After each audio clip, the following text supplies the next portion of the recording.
The numbers are staggering. Starbucks sells around 90 million cups of coffee worldwide each day, and overall, 75% of their drinks are served in plastic cups. That makes Starbucks one of the largest users of plastic in the world. But what really happens when somebody throws a plastic cup in a recycling bin at Starbucks?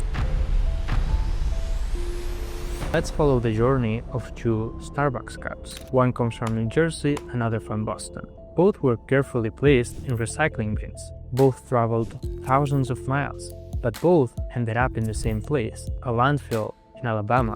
These two cups, of course, are not an exception. This is a story of what happens when corporate marketing and greenwashing meet reality. Or to put it differently, why recycling might not be the solution that we have been led to believe. CBS News attached trackers to 57 Starbucks plastic cups across the US to find out what happens when customers throw away the cups in the recycling bin. According to the article, the trackers were superglued between two Starbucks plastic cups, and CBS News monitored each tracker's location multiple times a day until the trackers stopped moving. The results are shocking. Out of 36 tracked cups for which they received data, only 4 actually made it to recycling facilities. The rest, they ended up in landfills and incinerators. Here's the thing, Starbucks cups are made of polypropylene, also known as plastic number 5. Recycling plastic is extremely complicated.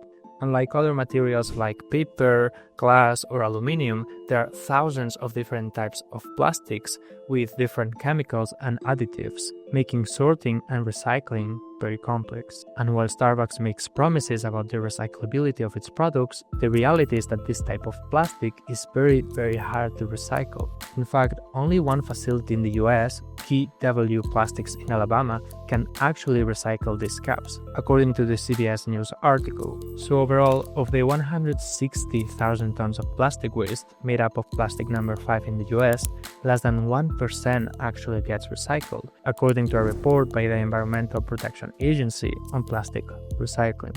The rest, even if you put it in recycling bins, travels thousands of kilometers only to end up in landfills or incinerators. When it comes to recycling, companies across the country and the world are lying about all these single-use plastics, saying they're recyclable. They're not telling the truth, said Jan Dell, a former chemical engineer and founder of a nonprofit dedicated to combating plastic pollution. However, Starbucks is not an exception. Most single-use plastic ends up as trash. According to a report, the US recycling rate for plastics is less than 6%. Yet, Amelia Landers, Vice President of Innovation and Solutions at Starbucks, says that our goal for cups is that 100% of our customer-facing cups will be reusable, recyclable, or compostable. This is the classic tricky corporate promise that might or might not be actually accomplished. First, they say recyclable, not recycled. So technically, all cups are recyclable, they just need to go to a specialized recycling facility. But they do not. As a report by Greenpeace puts it, corporate plastic pledge performance reporting does not reflect the failure of plastic recycling because it relies on the theoretical possibility of recycling a plastic item rather than actual plastic waste processing rates. Second, since this is only a promise or a commitment, they can simply make a lot of publicity and talk a lot about it and report on supposed progress, and if in the end they don't achieve their goals, simply go quiet.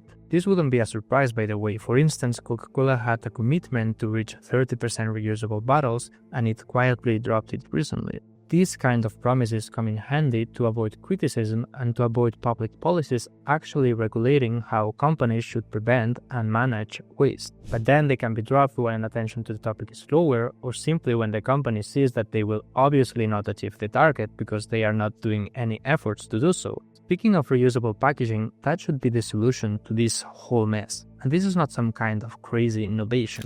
Coca-Cola back in the day operated with reusable glass bottles that once used would go back to the plant, be cleaned, and get refilled. And that was also the case for milk bottles, among others. On this point, Starbucks gets some credit in the article for supposedly being the first major retailer to roll out a nationwide program where customers can provide their own cup or mobile and drive-through orders. I find this a bit weird, to be honest. If we click on the article, we end up in a self-promoting post of Starbucks itself talking about how they have this commitment to reusable cups. The Starbucks website uses basically the same wording as the CBS News article, which is a bit weird, and they talk about this commitment to reduce waste by 50% by 2030, and if we scroll down a bit, we see some words by Michael Kubori, Starbucks Chief Sustainability Officer, according to which at Starbucks we envision a future where every beverage can be served in a reusable cup. This is an extremely weird sentence and take. You don't need to envision a future in which drinks are served in a reusable cup. That's how most cafes in the world operate.